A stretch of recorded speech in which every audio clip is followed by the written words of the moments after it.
Hi, I'm Ellen from the Chili Dog. I'm working on a pair of my Rebound socks, and today I'd like to show you how to knit a true Daredevil Afterthought heel. This style of heel can be used in socks that are knit from the top down or from the toe up. Essentially, you just knit a tube that is the circumference of your foot for the foot and leg and close that tube with your toe shaping. Once that's complete, you insert your knitting needles where you want your heel to be placed, snip a thread, and unravel a row between your needles, and then knit the heel. There are two big differences between a true afterthought heel, like the one I'm demonstrating today, and a forethought or planned afterthought heel that uses waste yarn to mark the heel placement when you knit the foot of the sock. First, a true afterthought heel requires no waste yarn because you don't think about the heel placement until after this entire sock is complete. More importantly, a true afterthought heel is not prone to unsightly gaps or holes at the corner of the heel. And let's look very close at that. You can see there's no gapping there. We'll turn to the other side and no odd gaps or holes there. This is a big advantage. Now, let's get started.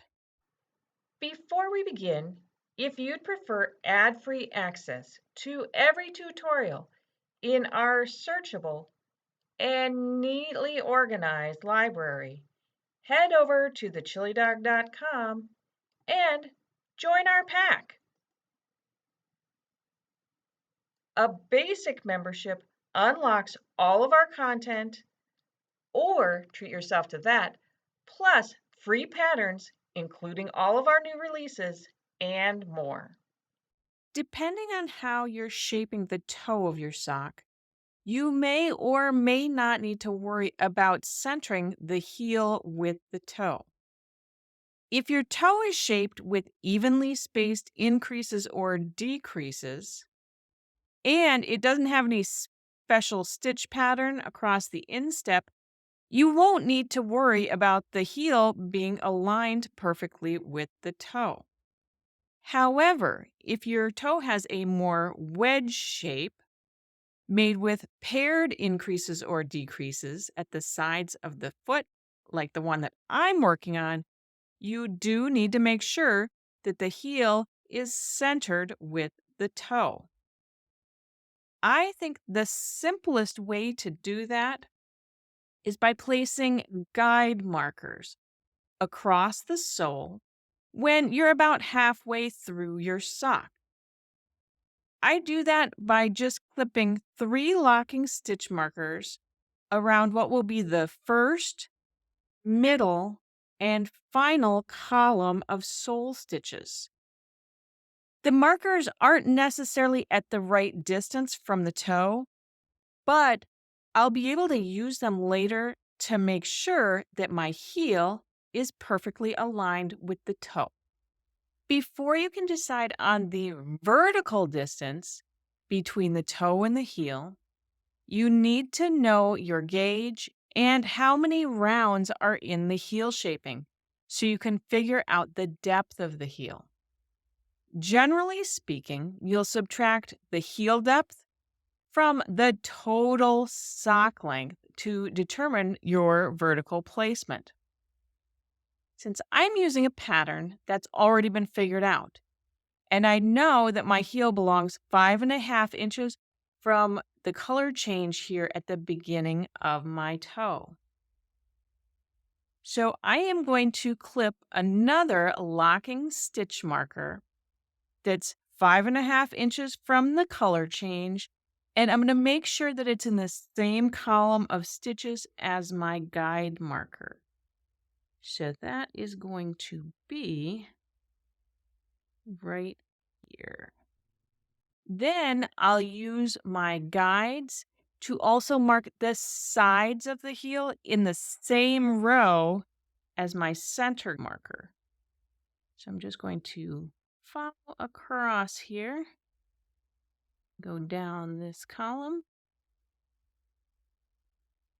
and clip a marker, and then do the same on the other side.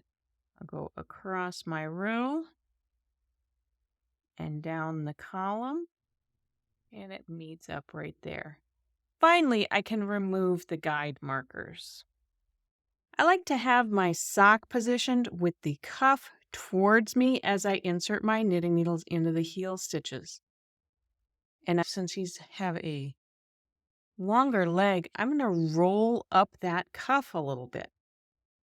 What that allows me to do is to insert my hand up into the sock to keep the sole separated from the instep so I don't accidentally catch both layers of fabric as I'm picking up stitches. First, I'm going to insert my needles through the row that is below the markers. As I work, I'm looking for the landmark V-shaped stitches. The right leg of the V is at the front of my needles. The left leg of the V is at the back. Essentially, I'm going under the right leg and then over the left leg. Under the right leg of the V and then over the left leg. Under, over, under, over, all the way across until I get to the marker that's on the other side.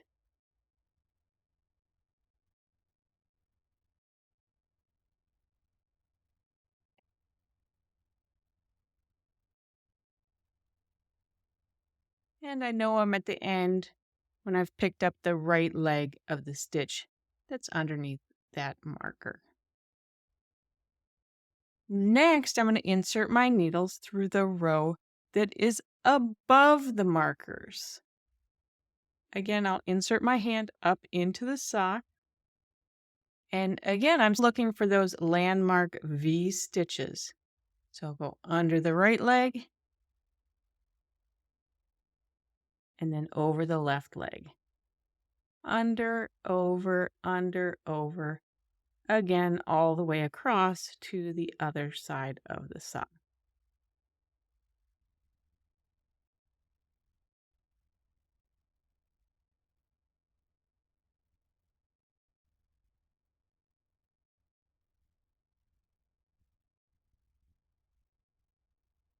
When I reach that marker at the other side and go under the right leg of the stitch, I know I'm at the end of the heel.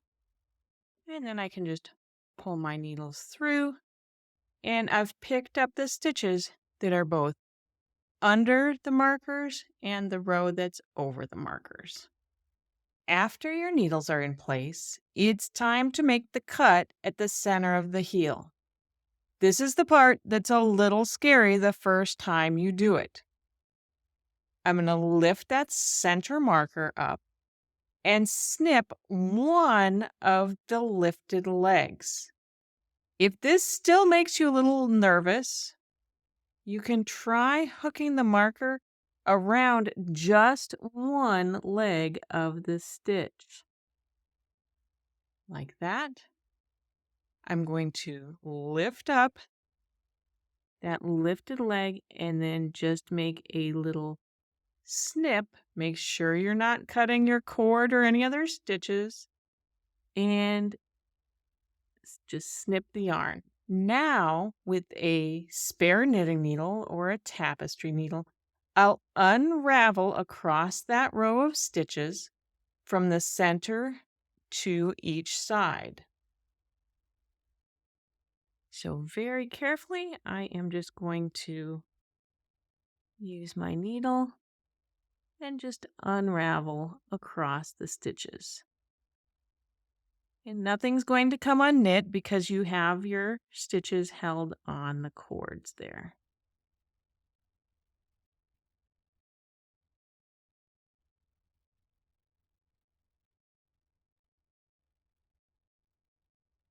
As I get close to this side marker, I want to make sure I stop when I have 2 complete V stitches left. So there's the V stitch that the marker is holding, and then this V stitch here, and that's where I want to stop unraveling. I have just a little bit farther to go. And one more leg. So if I look close, I have 2 complete V's left. The one the marker is on and the V that is next to it. And now we're going to do the same thing and unravel in the other direction. And just like on the other side, I'm going to stop when I have 2 complete V stitches over here by the marker.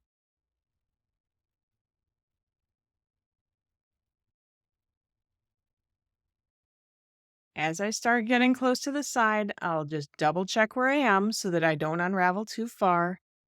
Again, I want the V stitch that's on the marker and this V stitch that is left next to it. So I still have just a couple more to unravel. And one more to go. And again, on this side, I have 2 complete V's. The one that the marker is holding and the one that's next to it. Now that everything is opened up, I can go ahead and remove the markers at the sides.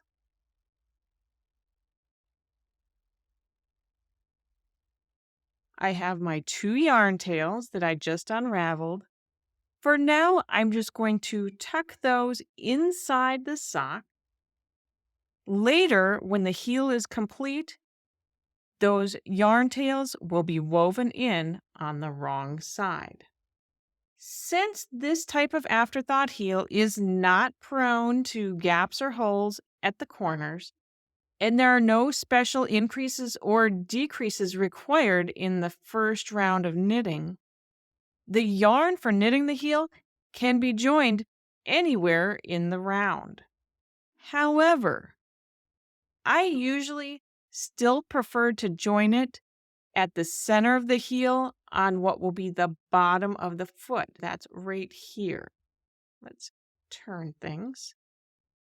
The way my knitting needles are positioned right now, I can't just start knitting here, so I'm going to need to slip some stitches. Slide my needle down, and I'm just going to slip my stitches from the left needle to the right, and I'll slip purlwise until I get to the center of the heel.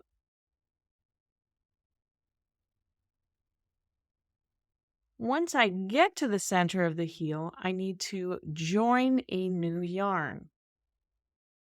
To do that, I'm going to draw a loop of the new yarn through the stitch that's below and before the first stitch I'm going to knit.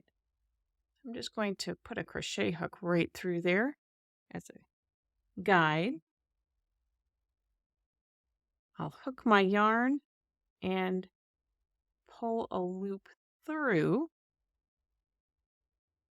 And then I can place that lifted loop onto my right hand needle. When I pull the working yarn is at the back of the needle and things tighten up. When I reach this point in my knitting at the end of the first round, I'll treat these 2 loops as a single stitch. I can tuck my yarn tail down into my sock to weave things in later. Now I'm going to knit across to the side of the heel.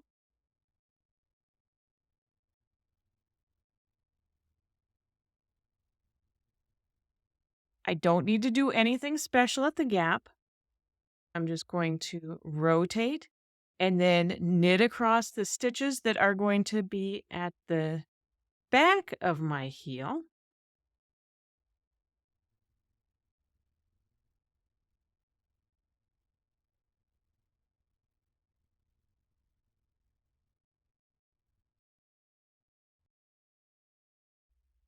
Again, nothing special needs to happen at the side. So I'm going to rotate things. And then I can knit across to the center of the heel.